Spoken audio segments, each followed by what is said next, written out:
looking precious when you smile. History was certainly made for the first time on The Voice Nigeria, and my second story is about Whitemoney's interview regarding ex-female housemate on BB Naija. Hi everyone, in case you're just tuning in for the very first time, hit the subscribe button, turn on the notification bell so always get the latest on this channel. You're about to get in for a ride of a lifetime.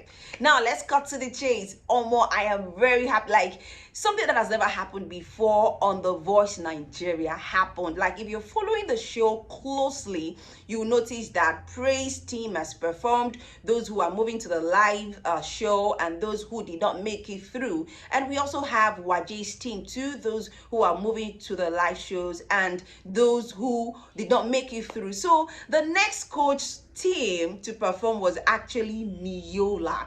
I'm going to tell you this for free.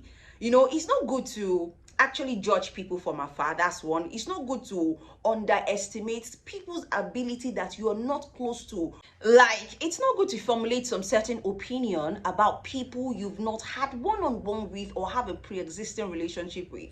And that is in the case of NIYOLA. Yes, Waje is an amazing coach, but for the very first time on The Voice Nigeria, my eyes was open to NIYOLA. NIYOLA is a sweet coach. She's tender. She corrects you to the littlest thing. I mean, to how to pronounce, on how to pronounce, what do you call it now, your vowel sounds, to enunciate properly, to emote every song you sing as a singer. That was a beautiful thing to watch. Now let's move away from that. NIYOLA'S team came to perform. Those who moved to the live show moved to the live show, and those who did not make it through didn't make it through on that day. Now let's move to the final pairs that performed on NIYOLA'S team. And you know the drill.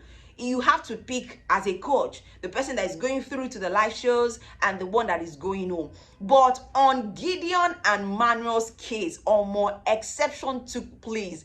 What has never happened in the history of The Voice Nigeria happened. If you check the, what they call it now, if you check the performance of Gidion and Manuel, you will fall in love with it. I watched it twice. It was beautiful to watch. Nice gave a good comment as the guest coach. Waje gave a good comment. Praise couldn't say less. And when it came to NIYOLA was spellbound. Like, she couldn't say anything. She had to tell Kate Henshaw when Kate Henshaw said, now the ball is in your court, who is going through to the live and who is going home. And NIYOLA had to tell her, I need a moment. I can't do this. These guys are good. She said she literally knows what she did, because that was why she didn't pair them against other people, because she knows their capacity when it comes to singing.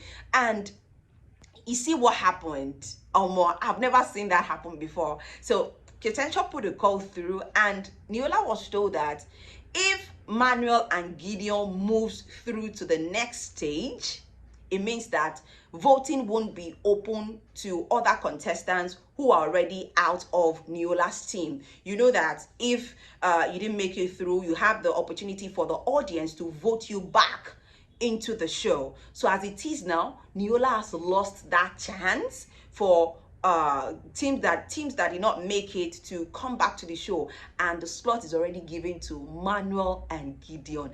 I was so happy. Like, I was just screaming. I was happy. That was beautiful to behold, and I really wish Gidion and Manuel the best of best at their live shows, because live show is actually the cocoa, like, is the height of the show. You know, you're performing live and it's being aired live and people are saying it's a wonderful thing. Now let's move away from that to the next story. 9.9% of the women in this economy, they don't care about your starting, it's your finishing. This little girl, what's her name, Doyin, coming for me at the comment section. Now to what Whitemoney said on a certain podcast with Nedu and Nedu's team. Okay, so they were talking about no woman is not in your league. You remember the dragging that happened between Victoria Inyama and also Whitemoney, when Whitemoney came out to say that, why will you involve my mother into whatever it is that you're saying? So even Victoria Inyama came out to say that your mother did not teach you well. And And the message rather that Whitemoney was trying to put out there is that if you have your money as a man, there is no woman you cannot get, right? So now let's move away from that. Let's move to the interview, what Whitemoney said himself during the podcast. Started referring to female housemate, ex-female housemate on BB Niger, saying that as little, like that little Doyin, do you understand?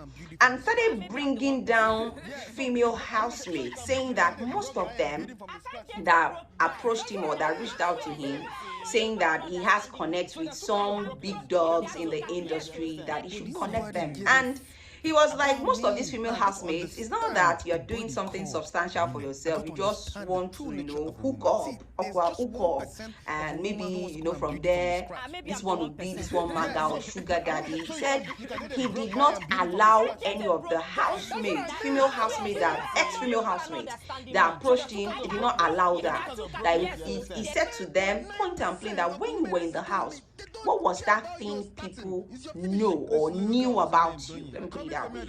What did people get to know about you? What was that thing you sold on that platform? And he started telling that he made sure that he sold himself well on that platform, even when he was seeing other distraction, like the booty and what have you. But he made sure that he sold his talent to the world. Now let's analyze this critically. There are female housemates that are doing fine and well for themselves.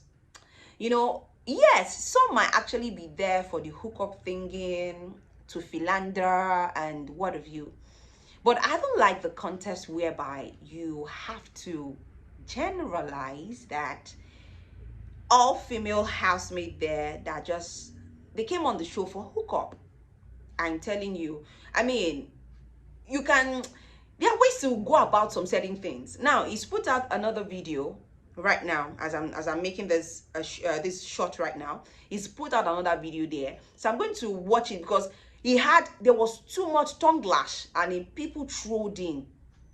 In fact, an ex-BB Niger DJ Deji said, "Let female housemate of BB Niger, let them rest in Jesus' name." So I feel like if people bruise their ego to come and meet you for help, it's not an avenue for you to start talking down on them, right?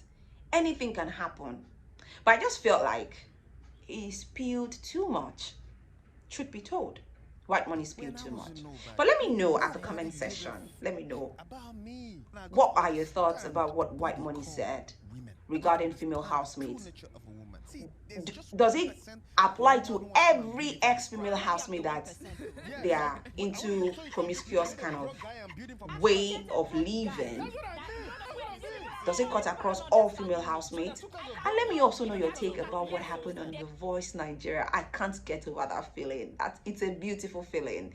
Hit the subscribe button, turn on the notification bells, and give this video a thumbs up if you enjoy watching it. I'll be back with my stories. And caps lock. Bye.